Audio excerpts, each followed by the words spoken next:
So speaking of weird things, I was Erin can't be here tonight. Right. She's at a show. Kumail is well, to quote his wife Emily, Hot Tub Time Machine 2 isn't going to shoot itself.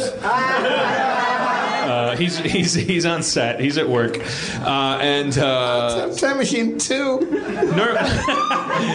It's going to answer so many questions from that first one. The title was ironic when they came up with it, but then they made a sequel, and now it's like, okay, it doesn't get to be ironic. Now you're actually making Hot Tub Time Machine 2. Yeah. By the way, This Is the End is awesome. I can't wait till it comes out on video. All right. Boy, I've never been so excited about a movie. What is? Oh, This is the end. Yeah. I can't stop blowing that movie. Anyways, that was a good movie. It was so funny. Okay. But what I decided is we're going back to the basics. I hope you can manage it narratively. It's just me and Jeff this time. Like the other characters can either be, come in tow as like NPCs, or they wink out of existence. But I just want to get back to the roots, man. It's time we did. Yeah. What do you think about that, Spencer? I think that's a great plan. Oh, when he goes into that voice, ladies and gentlemen, it can only mean one thing. Oh, can it? It means that we're starting unseasonably early in the show for this. Well, that's good. Yeah, can I even carry it on this long? Who knows? Yeah, how much dungeon did you create for this? Let's find out. I charge north as fast as I can. Well, I mean, we found out we play a private session at Dan's place. You call it a private? It's just a regular ass session. game. I mean, all D&D games are just these public affairs that take place in city plazas.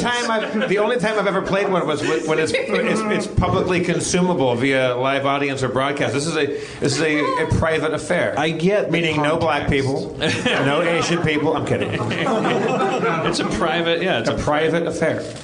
But we found out last time Dan got reprimanded. Oh, for metagaming. Metagaming. Can we talk about that? Sure. Since it makes you uncharacteristically excited. Yeah, talk about what a fuck up I am. No, that's what I want to talk about. I got yelled at for metagaming. I didn't yell. And no. Let him talk about it, Dan. All right. The whole thing is, I want to talk about this defense mechanism you're throwing out. That's the real. No, okay, so... Well, Spencer, Hollywood has changed you, man. Oh, I know. After this, I got... words around like commissary, like... Cafeteria is another word for it, but that doesn't sound cool. I didn't even finish explaining the job. I don't care. That's pretty... I get him drinks. What else do you do? Yeah, you get me drinks. Yeah. Nice. And you sit in the writer's room. Yeah. The writers love you. Sometimes Spencer will call out a word very discreetly. Like he'll be like... giraffe, like when we're stuck, and then like we'll use it. I thought I would get in trouble, but now you have to join the guild.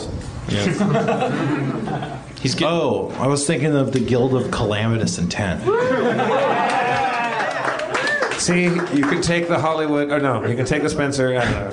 What do you think about my story breaking method? Well, okay, so that's awesome. I mean, you were kind of blown away, weren't you? I was blown away by how organic it was. It's just very natural. It's kind of how I come up with ideas, but I don't have a room of people. I just have all the voices in my head.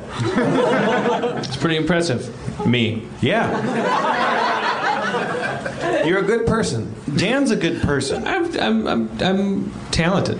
I would say extremely talented. Thank you. I mean, I don't know where this is coming from.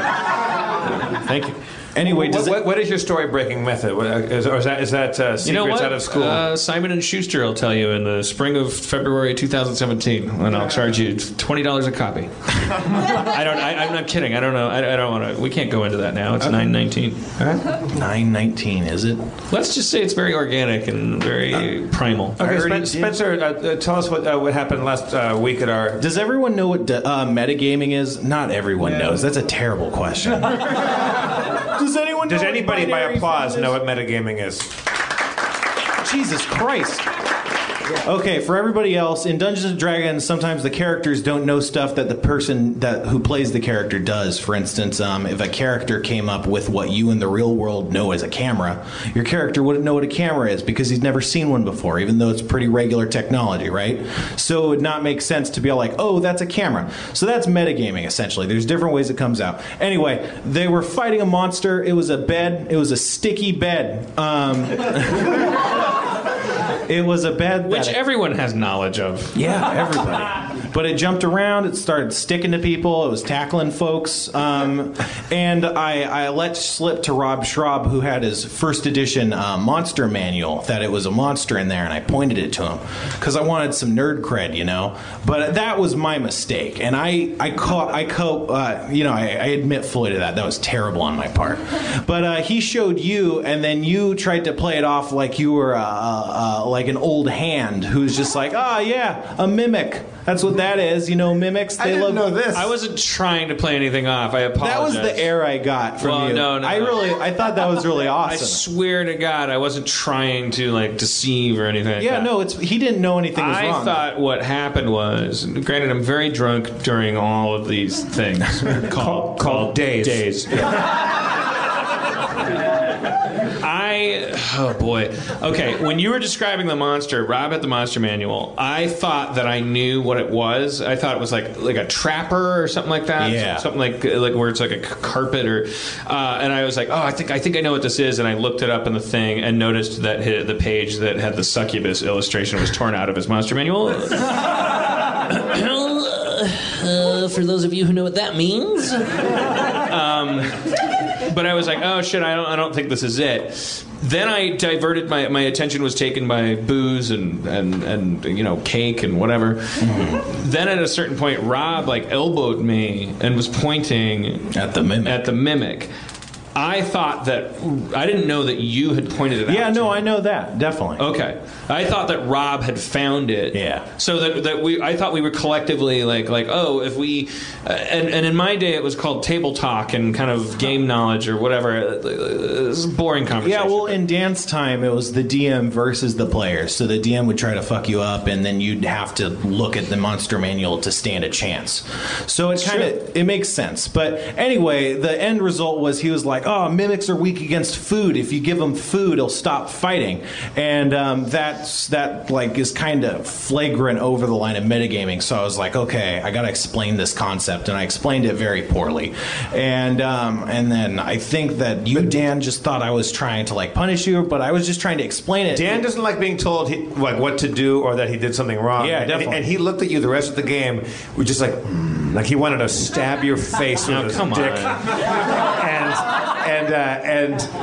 But his hatred of being told that he did something wrong met with his clear respect for what you do and who you are, and he just sat there looking like a little poopy britches. But there was no way of knowing. I wasn't doing it to be punitive, just to explain a concept that would have otherwise been hard to illustrate. You know? The easy rule, first of all, is nobody should be reading the monster manual during the game. That's fine. That's an easy rule to understand. But then we get into this metagaming thing, and it's like the difference between metagaming and what we used to call table talk, which is if I walk into a room, if you and I walk into a room and we see a troll that's holding a staff with a red ruby on the top of it, if I, in all of my 20 years of playing Dungeons and Dragons, go, oh, that might be a fireball wand, like maybe we just like is that metagaming if I'm just talking to another player?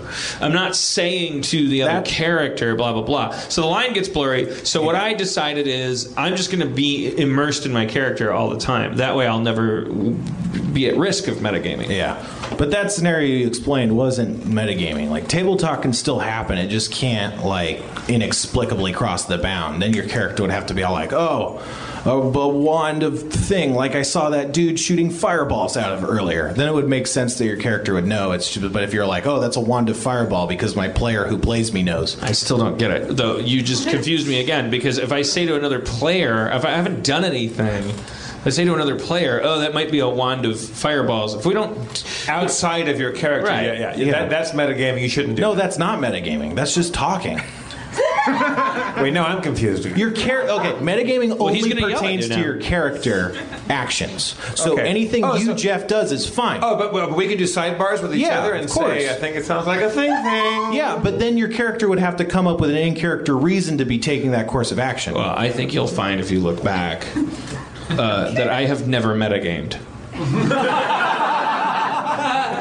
But I will be in character from I now on. agree. Otherwise, you're fired. You know, when I was agreeing with you in the writer's room, I actually did agree. I wasn't just trying to grease things along. You were right in that instance. All right. Sorry.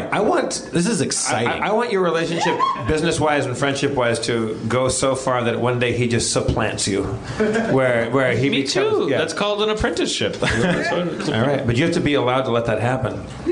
And I know you're going to fight like a dragon. You're going to. That makes me a worthy mentor, doesn't Yeah, it? maybe You're that's going part to of try the to challenge. thwart him. You think at every Obi-Wan turn. would have been good at his job if Luke came into his cave? It was just like, oh, thanks for this lightsaber, wham, and cut him in half. Yeah, but Obi-Wan let himself be cut in half so that Luke could become a hero. By a dude that's like super evil and powerful. Right, but I'm saying you're not gonna go down that easy. You go down easy. You are gonna go down easy. Well, on it costs dudes. $20, same as in town.